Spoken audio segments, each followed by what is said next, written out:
to continue our topic and discuss about apoptosis and necrosis. You have to know that कि apoptosis और necrosis जो है ये types हैं किसके, सेल्यूलर इंजरी के। कौन से cellular injury? Irreversible cellular injury. आपको इल्म होगा कि हम जो है पैथोफिजियोलॉजी का जो सेल्यूलर एडेप्टेशन जो है वो हमने कंप्लीट कर लिया है, कवर कर लिया है, अपलोडेड। उसके बाद सेल इंजरी कवर कर लिया, इरिवर्सिबल सेल इंजरी कवर कर लिया, इरिवर्सिबल सेल इंजरी भी कंप्लीटेड। नाउ जो टॉपिक्स जो हैं वो टाइप्स जो थे इरिवर्सिबल सेल इंजरी के वो दोनों रहते थे। अच्छा, वो दोनों टॉपिक्स कौन से थे? Apoptosis and necrosis. So today we are going to discuss in detail about apoptosis and necrosis. So look at here, first one हम एपोप्टोसिस को क्लियर करेंगे। एपोप्टोसिस गाइस, एपोप्टोसिस और एपोटोसिस, डोंट कंफ्यूज। एपोप्टोसिस भी पढ़ते हैं, apoptosis भी पढ़ते हैं because of the silence of the p. अच्छा, look at here that what's happen in apoptosis. Look at here, this is a normal cell, got it? This one is the nucleus and the DNA material. Look at here guys, apoptosis कब होता है? जब cell function करना खत्म, cell का function complete खत्म हो गया, या सेल की डीएनए डैमेज हो गया, तो अब सेल के लिए कोई भी फर्दर यानी इन्वायरमेंट नहीं रहेगा कि उसे फंक्शन करना चाहिए या उसका स्ट्रक्चरल मेंटेन होना चाहिए, बिकॉज उनकी जो दो इंपॉर्टेंट चीजें थी उसकी फंक्शन कंप्लीट हो गया है, डीएनए डैमेज हो गया है। So now cell will going to suicide. अच्छा, how it will going to suicide, कैसे? Look at here, you know that there are caspases enzymes. Caspase enzymes are there in cytoplasm of the cell. Caspase 1, 2, 3, 4 and further. Look at here. Then what's happen in apoptosis? Apoptosis में cell की suicide होती है? जी बिल्कुल होती है। किस तरह? दो तरीके से, एक एक्सट्रिंसिक पाथवे से, गोट इट, एक एक्सट्रिंसिक पाथवे से, number one. Number two, intrinsic pathway से, गोट इट। एक एक्सट्रिंसिक पाथवे से सेल की डेथ होती है, दूसरी इंट्रिंसिक पाथवे से सेल की डेथ होती है। आइए देखते हैं कि एक्सट्रिंसिक पाथवे से सेल की डेथ कैसे होती है और इंट्रिंसिक पाथवे से सेल की डेथ कैसे होती है। सेल की डेथ किस तरह होती है? इंट्रिंसिक पाथवे से, एक्सट्रिंसिक पाथवे,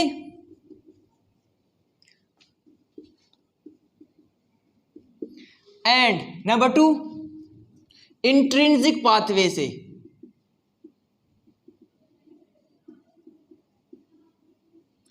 लेकिन मजीद जो है इन एक्सट्रिंसिक पाथवे के भी दो पाथवेज हैं, फेसेस हैं, इंट्रिंसिक पाथवे के भी दो फेसेस हैं। Look at here, extrinsic pathway के कौन से फेसेस हैं? दो। Number one, initiation face, got it guys, initiation face and execution face.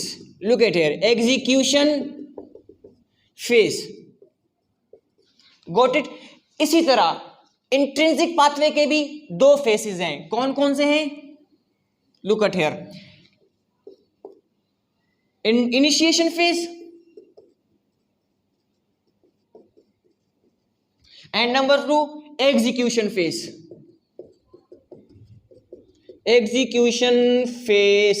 Look at here, what's happen in initiation phase and execution phase of the extrinsic pathway, and what's happen in execution phase and initiation phase of the intrinsic pathway. So now we are going to detail.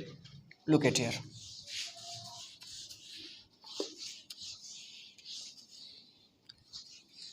guys, bore तो नहीं हो रहे सारे? I hope that you will know. Look at here, ये cell है, cell की structure हम बना लेते हैं already, got it. And here is the nucleus, क्योंकि इसी पर हमें बात करना है, and DNA material. Look at here, what's happen in really in a cell. हम कौन सी बात कर रहे हैं? एक्सट्रिंसिक पाथवे की, एक्सट्रिंसिक पाथवे की।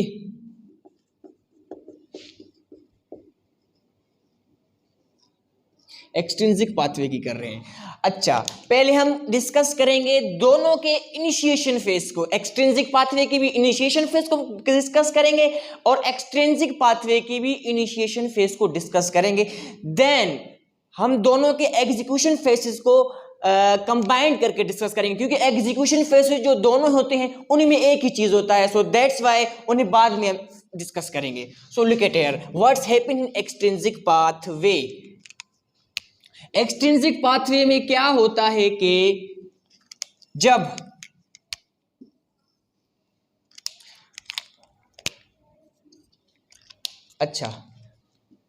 जब सेल का फंक्शन खत्म हो जाता है तो क्या होता है कि बाहर से एक लिगेंड आता है, फॉरेन पार्टिकल से बाहर से एक लिगेंड आएगा, ठीक है, सेल की तरफ। लेकिन सेल के पास ऑलरेडी जो है डेथ रिसेप्टर्स मौजूद होते हैं। क्या चीजें होती हैं? Death receptors. What thing here are? Death receptors. Cell having the death receptors. Death receptors. Look at here. Got it? Death receptors are of two types. Death receptors कितने टाइप्स हैं? दो। कौन कौन से टाइप्स हैं? Look at here. Number 1 type cell death receptor की कौन सी है? CD95। Got it? नंबर 2 कौन सा है? TNF receptor. Got it? अच्छा, ऊपर से एक लिगेंड आया। क्या आया? लिगेंड, यानी सिग्नल आ रहा है सेल की तरफ। सेल की तरफ सिग्नल आ रहा है। सेल की तरफ जब सिग्नल आएगा देन क्या होगा कि सेल की जो रिसेप्टर है, इन दोनों में से कोई एक, CD95 प्रोटीन में से या TNF में से कोई एक आएगा। इसके साथ क्या होगा? डेथ। क्या होगा ये? लिगेंड क्या होगा? कंबाइंड। लिगेंड क्या होगा? कंबाइंड हो जाएगा। Got it? लिगेंड कंबाइंड हुआ, that's one. What happened then? Ligand combined हुआ, जुड़ गए। अच्छा, ये जो जितने भी रिसेप्टर्स हैं यहाँ पूरे सेल में, या जहां आकर इकट्ठे हो जाएंगे, यानी यहां पर आके जमा हो जाएंगे डेथ रिसेप्टर्स। और ये जो लिगेंड जो है वहां पर जमा होने के बाद क्या करेंगे? इधर इस जगह पर एक डोमेन बनाएंगे। क्या बनाएंगे? Domain. Make a domain. Got it? जब डेथ रिसेप्टर्स ने लिगेंड को जोड़ लिया, कंबाइंड किया, उसके पास डेथ रिसेप्टर्स इकट्ठे हो गए, जमा हो गए एक जगह पर, और डोमेन भी बन गया। अब then what's happened really? Domain बनने के बाद यहां पर मैंने कहा था कि केस्पेसेस एंजाइम्स हैं। जब डोमेन बनेगी तो डोमेन को क्या करेगी? उसके बाद जो है केस्पेस 8 जो है, केस्पेस 8 उसको क्या करेगी? एक्टिवेट करेगी। केस्पेस 8 को एक्टिवेट करेगी। Got it? अच्छा, केस्पेस 8 पहले क्या था? प्रो केस्पेस था। Got it? केस्पेस 8 पहले प्रो केस्पेस था। जितने भी केस्पेस दीज आर प्रो केस्पेसेस। जब उन्हें कोई चीज एक्टिवेट कर देता है देन वो केस्पेस में तब्दील हो जाते हैं, यानी caspase 8 is activated here. Look at here, caspase 8 activated, यानी एक्सट्रिंसिक पाथवे जो था एपोप्टोसिस का, उसका इनिशिएशन फेज कंप्लीट हुआ इधर। Got it? Caspase initiation phase में क्या हुआ? Caspase 8 activated. अच्छा, look at here that what's happen in the initiation phase of the extrinsic pathway. Intrinsic pathway, sorry. अच्छा, एक्सट्रिंसिक पाथवे क्लियर हो गया। अब है इंट्रिंसिक पाथवे। पहले हम इंट्रिंसिक पाथवे की किसको क्लियर करेंगे? इनिशिएशन फेज को क्लियर करेंगे कि आया इंट्रिंसिक पाथवे की इनिशिएशन फेज में क्या होता है।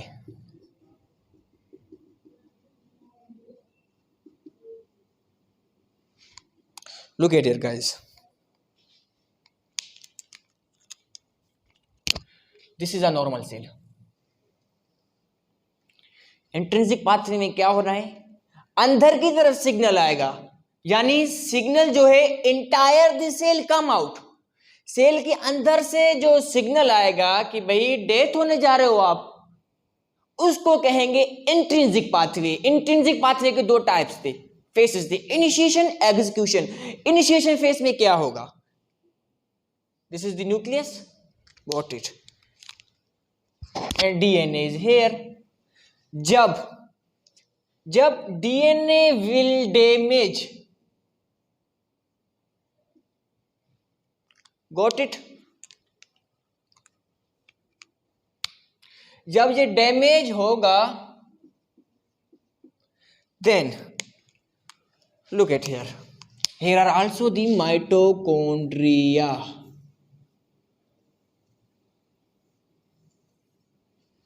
You know that mitochondria is double layered, and absolutely you know, look at here, got it?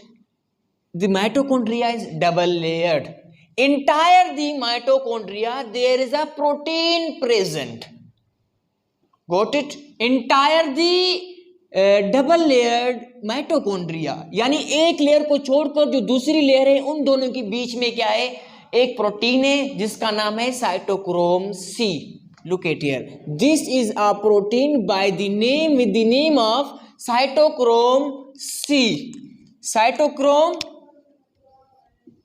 Cytochrome C,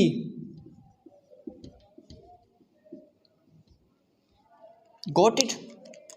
अच्छा, साइटोक्रोम सी मौजूद है माइटोकॉन्ड्रिया में। ऑब्वियसली साइटोक्रोम सी को बाहर निकलने से क्या चीज, मेम्ब्रेन तो ऑलरेडी कर रहा है सिक्योरिटी, लेकिन there are two security guards जिसको कहते हैं एंटी एपोप्टोटिक बॉडीज। क्या कहते हैं ये? This is the transit of the mitochondria. Here are two guards present. क्यों? कि साइटोक्रोम सी कहीं बाहर न निकल जाए, ये इसकी सिक्योरिटी करते हैं, उसको बाहर आने से रोकते हैं। वो गार्ड्स कौन कौन से हैं? Number 1 C D, look at here, number 1 क्या है? एक तो LX है, Cl2 and ClX, sorry Cl2 and ClX। Look at here, ये क्या है? गार्ड्स हैं। क्या कर रहे हैं? साइटोक्रोम सी को बाहर आने से रोक रहे हैं। क्या? एंटी एपोप्टोटिक है। अच्छा, अब डीएनए डैमेज हो गया है, गॉट इट? सेल की डेथ होनी है। जब डीएनए डैमेज होगा देन डीएनए क्या करेगा? न्यूक्लियस से सिग्नल्स निकलेंगी यहां से माइटोकॉन्ड्रिया की तरफ, कहेंगे कि भाई मैं डैमेज हो रहा हूं, आप साइटोक्रोम सी को छोड़ें ताकि कोई काम फर्दर हो और जो है मेरी जान छूट जाए। अच्छा, जान छोड़ने के लिए क्या करेगा? Here are also 3 further proteins with the name of the procaspase. Look at here, क्या? Protein, pro apoptotic protein. कौन से? प्रो एपोप्टोटिक प्रोटीन है। अच्छा, प्रो एपोप्टोटिक प्रोटीन कौन कौन से हैं? नंबर 1 बिम, बाक्स एंड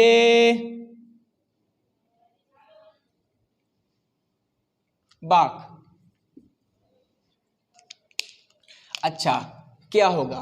ये जो 3 जो गार्ड्स हैं ये हैं प्रो एपोप्टोटिक और ये हैं एंटी एपोप्टोटिक। अच्छा, ये जो प्रो एपोप्टोटिक गार्ड्स जो हैं ये क्या करेंगे? ये जो हैं इनको रिप्लेस करेंगे, ठीक है? प्रो एपोप्टोटिक बॉडीज क्या करेंगे? एंटी एपोप्टोटिक को रिप्लेस करेंगे। जब ये दोनों रिप्लेस हो गए then there is no guard, there are no guards, then cytochrome C easily can come out from the mitochondria. जब गार्ड्स रिप्लेस हो जाएंगे इनकी तरफ से then cytochrome C will come out. Got it guys? cytochrome C बाहर आएगा और cytochrome C जो है प्रोकेस्पेस 9 को एक्टिव कर देगा। किसको? साइटोक्रोम सी प्रोकेस्पेस 9 को, प्रोकेस्पेस 9 को एक्टिव करेगा। किस फॉर्म में? केस्पेस 9 की फॉर्म में। जब केस्पेस 9 एक्टिवेट हो गया then here the initiation phase of the intrinsic pathway will complete. क्यों? साइटोक्रोम सी बाहर आया, साइटोक्रोम सी ने केस्पेस 9 को एक्टिवेट कर दिया और इनिशिएशन फेज में एक्सट्रिंसिक पाथवे में क्या आया? साइटोक्रोम सी नहीं आया, वो इसी में आया। उससे पहले क्या हुआ कि बाहर से लिगेंड आया, ठीक है, लिगेंड के बाद डोमेन बना, डोमेन बनने के बाद के स्पेस एक्टिवेट हो गया। कौन सा के स्पेस एक्टिवेट हुआ? के स्पेस 8। अच्छा, के स्पेस 8 एंड के space 9 were activated. Now what will happen here? Look at here, जब के स्पेस 8 और के स्पेस 9 एक्टिवेट हो जाएंगे, then we are going to talk about the execution phases of the both extrinsic and intrinsic pathway।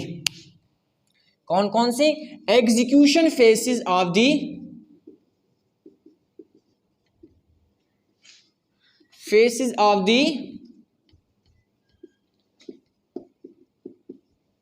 both extrinsic and intrinsic pathway। extrinsic and intrinsic pathway। intrinsic pathway, you know that के space activate, कौन सा? के space 8 वर activated, के space 9 was also activated। now they what did do? look at here, ये दोनों क्या करेंगे? Further के स्पेस 3 एंड के स्पेस 7 को एक्टिवेट करेंगे। किसको? के स्पेस 3 को और के स्पेस 7 को एक्टिवेट करेंगे। कहां पर? साइटोप्लाज्म। किसकी साइटोप्लाज्म? सेल की साइटोप्लाज्म में। जब के स्पेस 7 और 3 एक्टिवेट हो जाएंगे, देन ये क्या करेंगे? Then they will activate the all caspases. Got the point? जब के स्पेस 8 और के स्पेस 9 एक्टिवेट हो गए, तो के स्पेस 8 और के स्पेस 9 ने क्या किया? के स्पेस 3 एंड के स्पेस 7 को एक्टिवेट कर दिया। अच्छा, के स्पेस 3 के स्पेस एक्टिवेट हो गए। अब फर्दर के स्पेस 7 एंड के स्पेस 3 एक्टिवेट करेंगे। किसको? दूसरे जो के स्पेसेस हैं उनको एक्टिवेट करेंगे। क्यों एक्टिवेट करेंगे? कि सेल की डिग्रेडिंग स्टार्ट हो जाए। जब सेल की डिग्रेडिंग स्टार्ट हो जाएगी, then what will happen? Then obviously the apoptotic bodies will formed. क्या होगा? एपोप्टोटिक बॉडीज फॉर्म्ड हो जाएंगी। के स्पेस 3 और के स्पेस 7 के बाद क्या होगी? Apoptotic bodies. Look at here guys, apoptotic bodies will formed. Got it guys? अच्छा, लुक एट हियर, जब एपोप्टोटिक बॉडीज फॉर्म्ड हो गई, बन गई, then what will further happen? Look at here, अब क्या होगा? एपोप्टोटिक बॉडीज जब बन जाएंगी, then obviously this is a extra material. अब एक्स्ट्रा मटेरियल को जाना है, इनगुल्फमेंट इनकी होनी है, then what's happen? Then the phagocytosis will happen. Look at here, क्या होगा? फेगोसाइटोसिस। क्या होगा? फेगोसाइटोसिस होगा।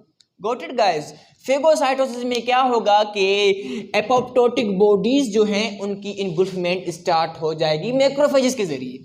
अच्छा, this was the execution phase. Got it guys? I hope you have. अच्छा, थोड़ा रिव्यू के लिए क्या करते हैं कि एपोप्टोटिक बॉडीज किस तरह बनी। एक सेल था, ठीक है, फंक्शन कंप्लीट हो गया था, डीएनए डैमेज हो गया। क्या हुआ कि वो के स्पेसेस जो सेल के अंदर थे उन्होंने एक्टिवेट हो गए।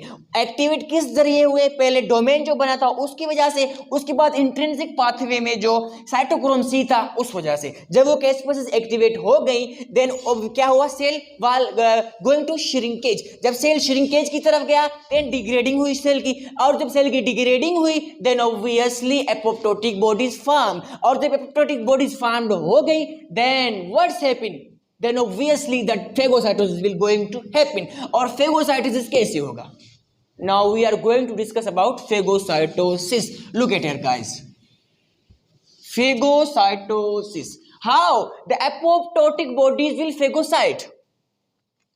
got it guys? phagocytosis, cytosis। अच्छा, these are the apoptotic bodies। Apoptosis में क्या हुआ, एपोप्टोटिक बॉडीज बन गई, so these are the apoptotic bodies. What are these are the apoptotic bodies. Got it guys? These are the apoptotic bodies. अच्छा, these are the apoptotic bodies and here is a cell. Phagocytosis के दौरान macrophages को कैसे पता चलेगा कि भाई ये एपोप्टोटिक बॉडीज हैं, मुझे इनको इनगुल्फ करना है? Got it? Note the point. कैसे पता चलेगा कि भाई इनकी जो है इनगुल्फमेंट अभी होनी है और इधर भी एक सेल है, इनकी इनगुल्फमेंट क्यों नहीं होनी? So look at here, look at here, I will clear you. Look at here, this is the cell membrane. Okay, अच्छा, entire the cell membrane there is a protein present. What? Entire the cell membrane, यानी cell membrane के and नीचे क्या है? एक protein है जिसका नाम क्या है? फास्फेरिडाइसीरीन. फास्फेरिडाइल मेम्ब्रेन के नीचे एक प्रोटीन मौजूद है फास्फेरिडाइलसीरीन के नाम से.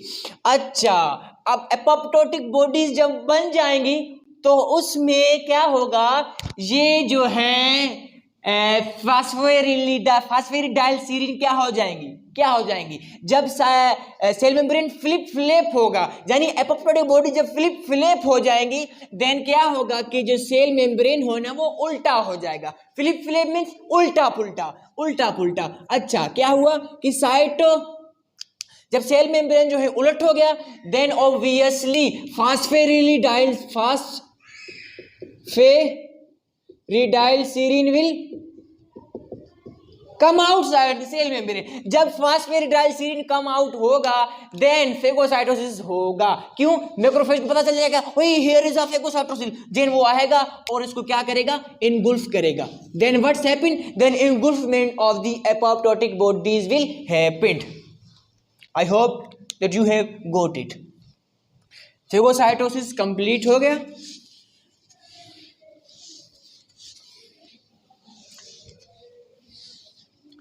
अच्छा स्टूडेंट, समझ में आ गया एपोप्टोसिस के? एपोप्टोसिस में क्या हुआ था? For your review in a minute, look at here. Apoptosis में क्या हुआ कि भाई सेल के अंदर से डीएनए डैमेज हुआ, ठीक है, फंक्शन कंप्लीट हुआ. जब फंक्शन कंप्लीट हुआ तो क्या हुआ? एक लिगेंड बाहर से आया. लिगेंड जब बाहर से आया तो यहाँ पर क्या थे? डेथ रिसेप्टर्स मौजूद थे. जब वो डेथ रिसेप्टर्स मौजूद थे तो वहां से जब लिगेंड आया किसी एक रिसेप्टर में, गॉट इट, किसी एक रिसेप्टर में बाइंड हो गया.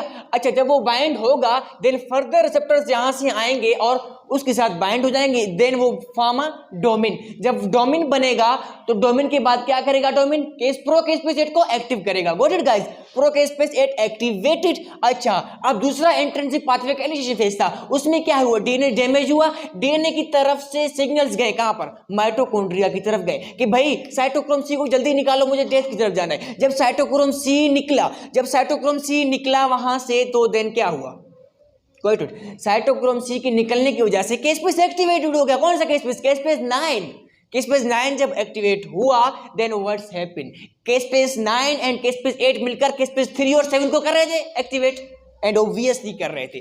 जब केस्पेस 7 और केस्पेस 3 एक्टिवेट हो जाएंगे then caspase 6 then 3 and 7 will activate all the caspases, all procaspases. जब ऑल प्रोकेस्पेस एक्टिवेट हो जाएंगे देन क्या होगा?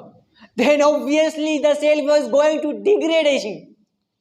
Then क्या होगा? सेल की डिग्रेडेशन स्टार्ट होगी. जब सेल डिग्रेडिंग हो जाएगी और जब डिग्रेड होगा देन ऑब्वियसली एपोप्टोटिक बॉडीज बन जाएंगी, और एपोप्टोटिक बॉडीज जब बन जाएंगी देन क्या होगा? फेगोसाइटोसिस होगा.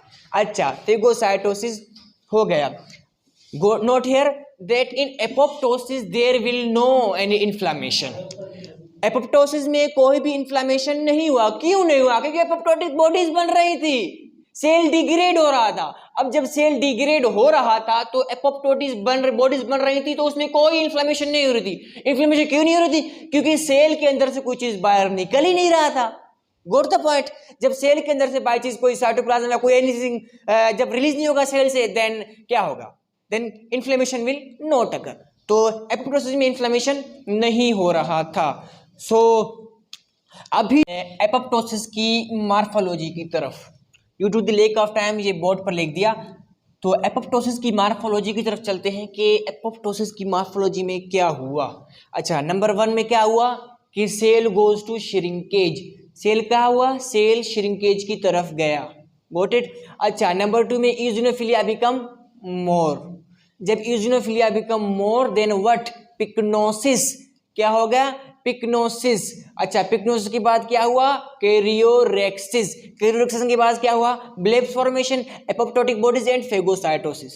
अच्छा, लुक एट हियर। जब एपोप्टोसिस हो रहा था, मैंने बताया कि जो ऊपर से डोमेन बन रहा था, नीचे से साइटोक्रोम सी बन रहा था, तो ये क्या हो रहा था? सेल श्रिंकेज की तरफ जा रहा था। तो नंबर पॉइंट में जब क्या हो रहा था? Cell was gonna to shrinkage. अच्छा, गॉट इट। जब सेल श्रिंकेज की तरफ जाएगा तो सेल के अंदर जो इओसिनोफिलिया है, जिसको हम इओसिनोफिलिया कहते हैं, साइटोक्रोम जो सेल के अंदर होता है, ठीक है, वो क्या हो रहा था? इओसिनोफिलिया बिकम मोर, यानी ये क्या हो रहा था?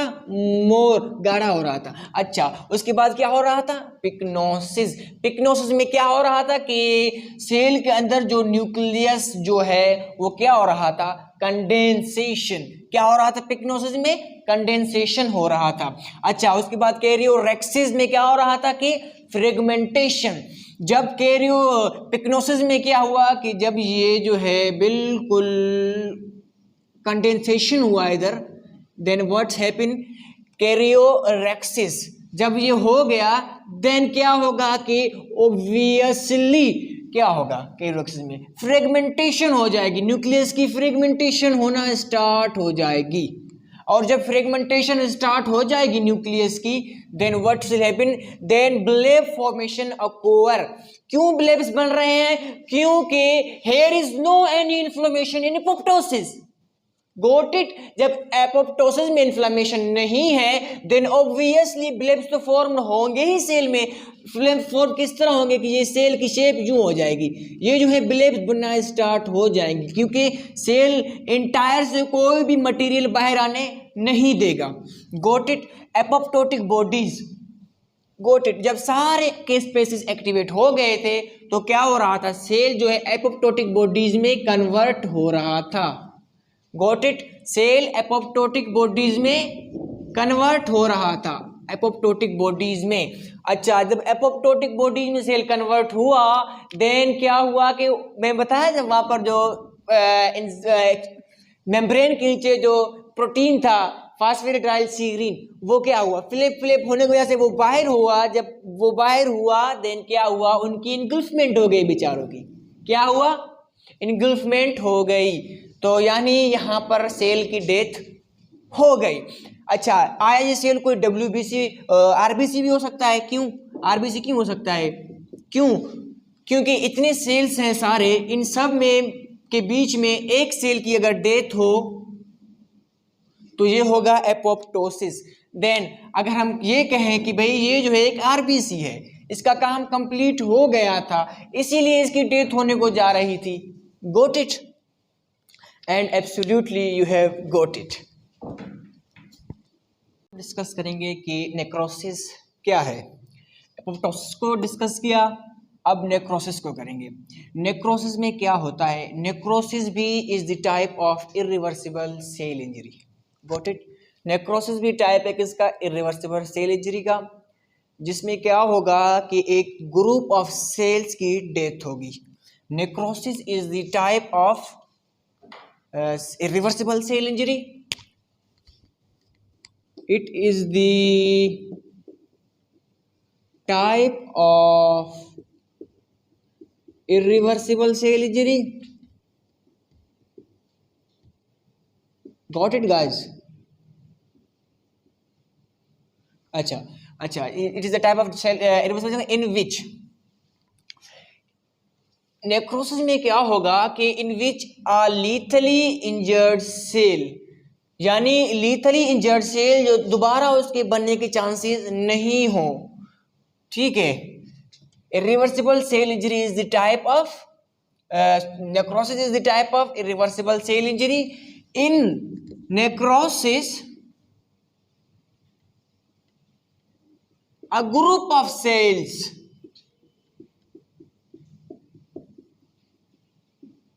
will die. क्या होगा? नेक्रोसिस में a group of cells will die. अच्छा, these are the cells and these are going to die. Then what will happen here? And obviously necrosis here. Necrosis will happen here. क्यों? क्योंकि ये single cell तो नहीं है जहां पर apoptosis हो. अच्छा, नेक्रोसिस क्यों होगा? नेक्रोसिस होगा इसलिए क्योंकि सेल के अंदर डिग्रेडेशन स्टार्ट हो जाएगी. क्या? Entire this cell degrading will be start. एक तो डिग्रेडेशन की वजह से होगी, ठीक है, सेल की death, degradation of the cells and enzymatic changes की वजह से होगी. Enzymatic changes and the loss of the permeability of the cell membrane, यानी सेल मेम्ब्रेन की परमिएबिलिटी लॉस होगी इस वजह से, यानी सेल मेम्ब्रेन जो है ना वो कमजोर होगा. बिल्कुल ठीक, got it. Cell membrane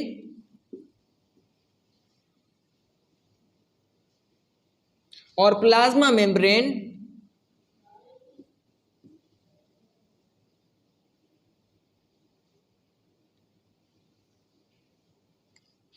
plasma membrane क्या होगा? बिल्कुल कमजोर हो जाएगा, वीक हो जाएगा.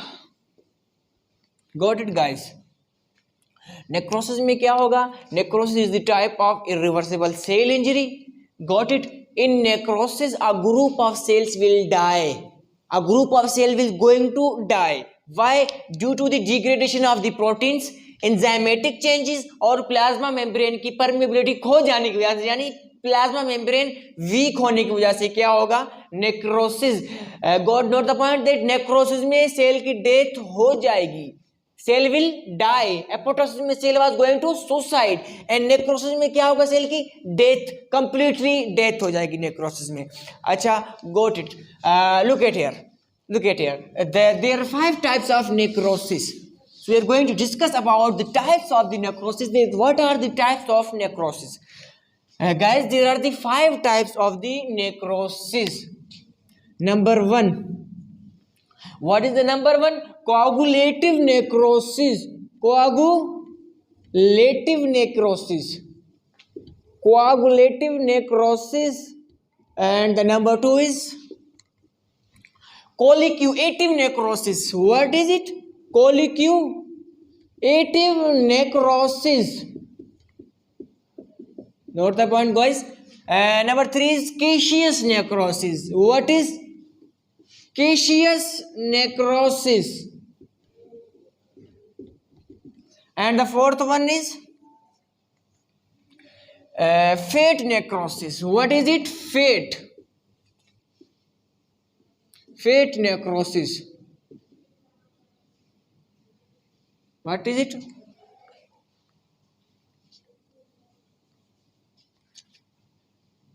Fate.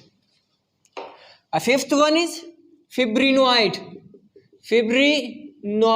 necrosis. We are going to discuss in detail about these 5 types of the necrosis, that what's happen in coagulative necrosis, what's will happen in collicuative necrosis, and what is it, the caseous necrosis. So number by one, first one we will discuss about coagulative necrosis. Guys, look at here that in these types of necrosis we will check about the 3 main things in the cell, that if these 3 main things will happen in any cell, then we will find out that which type of the necrosis is this. What are the types of these?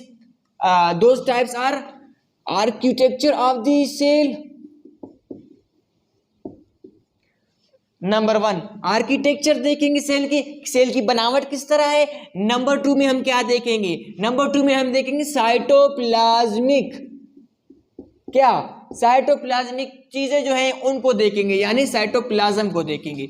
Number 3 में हम क्या देखेंगे, look at here, number 3 में हम देखेंगे nuclear जो चीजें होती हैं उनको, nuclear material, what, nuclear material.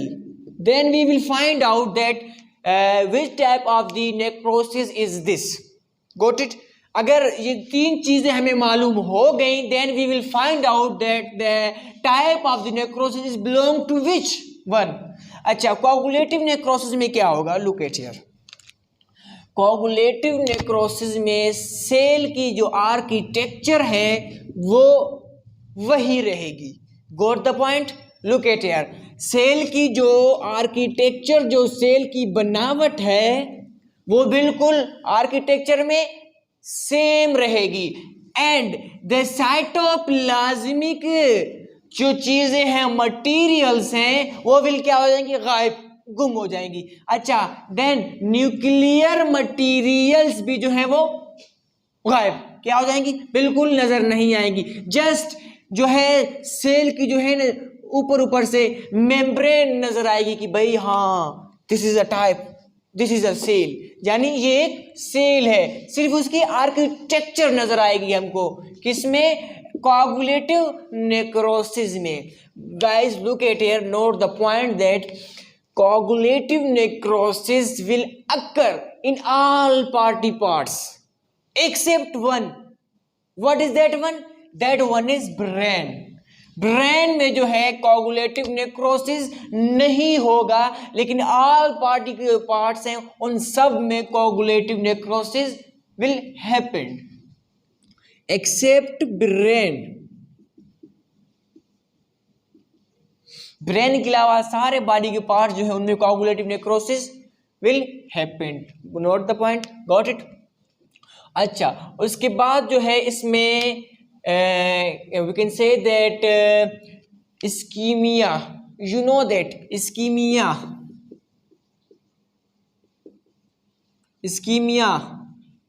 will not happen in coagulative necrosis in brain। अच्छा, उसके बाद जो है कोआगुलेटिव नेक्रोसिस के बाद हम डिस्कस करेंगे कोआलिक्यूएटिव नेक्रोसिस को। किसको, कोआलिक्यूएटिव नेक्रोसिस को।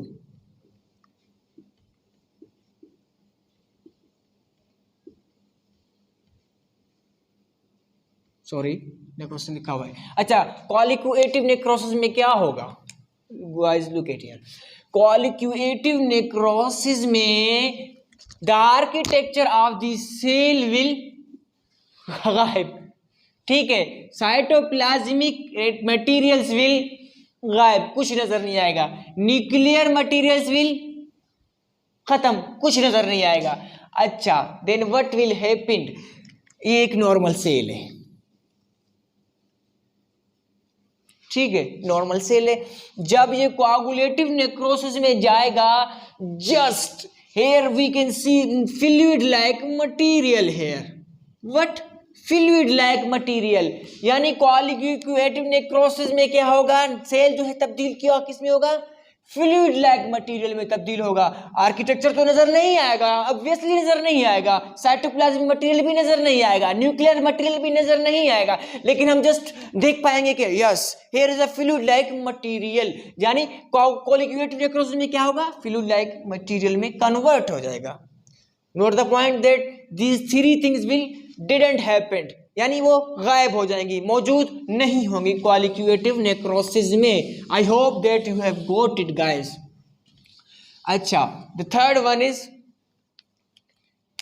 caseous necrosis, which is caseous. What's happen in caseous necrosis, look at here, caseous necrosis में भी आर्किटेक्चर विल गायब, ठीक है, साइटोप्लाज्मिक रेटिकुलम मटेरियल गायब, न्यूक्लियर मटेरियल विल गायब। तो सर इसमें और उसमें फर्क क्या रहा, उसमें भी कॉलिक्यूटिव में भी नेक्रोसिस में गायब हो रही थी, ये कैशियस नेक्रोसिस में भी गायब हो गई, तीनों की तीनों चीजें। अच्छा, वो फ्लूइड लाइक मटेरियल में चेंज हो रहा था। आइए इसको देखते हैं कि ये किस में चेंज हो रहा है। कैशियस जो नेक्रोसिस है, चीज खाई है अपनी, चीज खाई है, वो किस तरह मजेदार होता है, दानेदार होता है। किस तरह दानेदार, बिल्कुल मजे वाला, मुंह में पानी आ गया होगा ना, मजे वाला। Got it. तो कैशियस नेक्रोसिस में हालांकि ये तीन चीजें गायब होंगी ही होंगी, लेकिन वो कन्वर्ट हो जाएगा चीजी लाइक में। किस में कन्वर्ट हो जाएगा? चीजी लाइक मटेरियल में। किस में? चीजी लाइक सॉरी गाइस, मटेरियल में। मुंह में पानी आ रहा होगा है ना। चीजी लाइक मटेरियल में कन्वर्ट हो जाएगा, यानी बिल्कुल उसी की तरह जो है ना, होमोलोगस और दानेदार रेगुलर जो है, बिल्कुल सेम एज दैट। अच्छा, उसके बाद कैशियस नेक्रोसिस के बाद हमारे पास है फेट नेक्रोसिस। फेट से तो आपको बिल्कुल दिमाग में खटक कर रहा होगा कि फेट किसको कहते हैं। अच्छा, फेट नेक्रोसिस कहां पर होगा? फेट नेक्रोसिस उस जगह पर होगा जहां पर फेटियस टिश्यू ज्यादा होंगी। क्या? फेटियस टिश्यू जहां पर ज्यादा होंगी, fat necrosis will occur there. अच्छा, कहां कहां पर है? ब्रीस्ट में भी है, एब्सोल्युटली ब्रीस्ट में भी है, फीमेल की जो ब्रीस्ट होती है, नॉट इन मेल, फीमेल, ठीक है। फेट में फीमेल ब्रीस्ट में होती हैं। उसके बाद मेजेंट्री में होती हैं, मेजेंट्री में होती हैं, एंड एब्सोल्युटली मेजेंट्री में होती हैं। Got it the point. अच्छा, क्या होगा कि फेट नेक्रोसिस में जो है वो सेल की डेथ किस में होगी? जो टिश्यूज, कौन से टिश्यूज जो होते हैं हमारे, फैटियस लिपिड जो टिश्यूज होते हैं वहां पर होगा। अच्छा, फेट नेक्रोसिस भी हो गया। अब गाइस ये फोर्थ पॉइंट है, को नोट इट। उसके बाद जो है हमारे पास फिफ्थ पॉइंट। फिफ्थ पॉइंट क्या है? Fibrinoid necrosis. क्या है fifth one? Fibrinoid necrosis.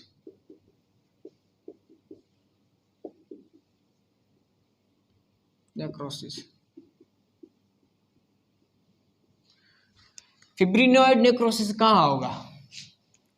Fibrinoid necrosis will happen in veins. क्या? वेन में होगा।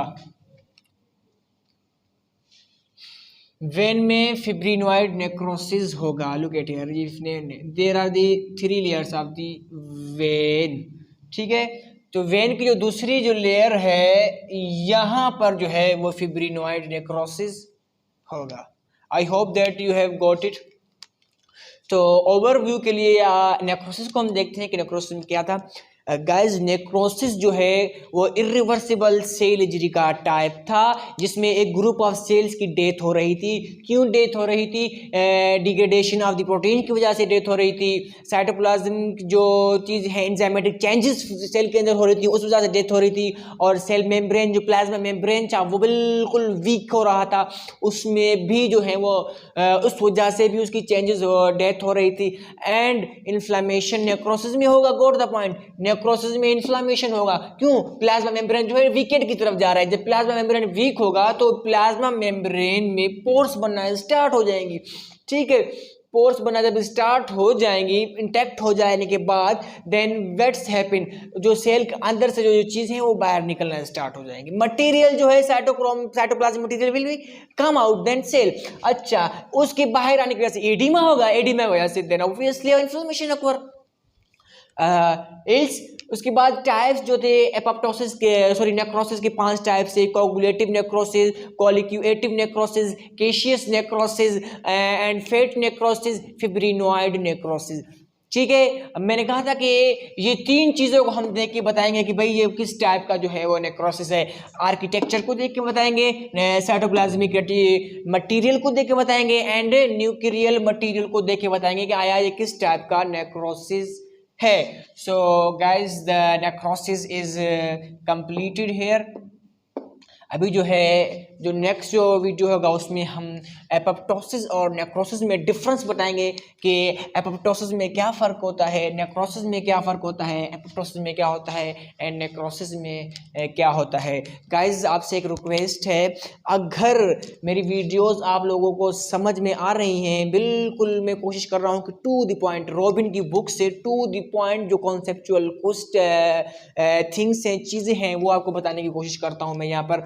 तो काइंडली जो है चैनल को प्रोमोट करने के लिए चैनल को सब्सक्राइब ज़रूर किया करें और एक थंबनेल भी दिया करें, मुझे लाइक भी दिया करें और कोशिश किया करें कि बेहतरीन से बेहतरीन जो है ना कमेंट्स किया करें, ताकि मुझे मालूम होता रहे कि मेरा चैनल जो है वो ग्रो कर रहा है और मुझ में भी वो पोटेंशियल पैदा हो जाए। आप स्टूडेंट्स जो हैं BSN के स्टूडेंट्स, उनको ये चीज़ें जो है ना वो प्रोवाइड करने की।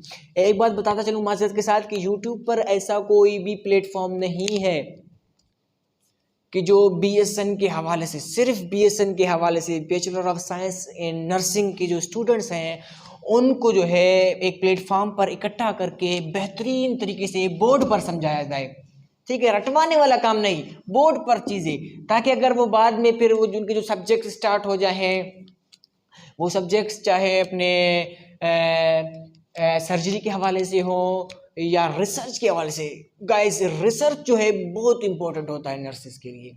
अभी भी लैकर्स university of medical and health sciences में MSN के एडमिशन्स हुए थे, तो एब्सोल्युटली अप्रोक्सीमेटली तकरीबन जो क्वेश्चंस थे वो रिसर्च में से थे। रिसर्च में से, स्टेटिस्टिक में से इतने नहीं थे, रिसर्च में से ज़्यादा क्वेश्चंस थे। तो मैं कोशिश करूंगा कि बच्चों का कॉन्सेप्ट क्लियर हो जाए। बच्चों का जब कॉन्सेप्ट क्लियर होगा देन ऑब्वियसली वो MSN के एडमिशन में बैठेंगे, चाहे वो KMU का हो, लम्स का हो या आगा खान का कोई भी हो, तो वो इंशाल्लाह जो है वो बहुत जल्दी जो है ना वो क्लियर कर जाएंगे टेस्ट को। क्योंकि कॉन्सेप्ट क्लियर होगा। जब कॉन्सेप्ट क्लियर होगा, जब MSN के एडमिशन में के लिए तैयारी करेंगे, उनके एडमिशन की तैयारी बहुत जल्दी से हो जाएगी। इसलिए आप लोगों से रिक्वेस्ट है कि चैनल को सब्सक्राइब ज़रूर किया करें। Thank you sir.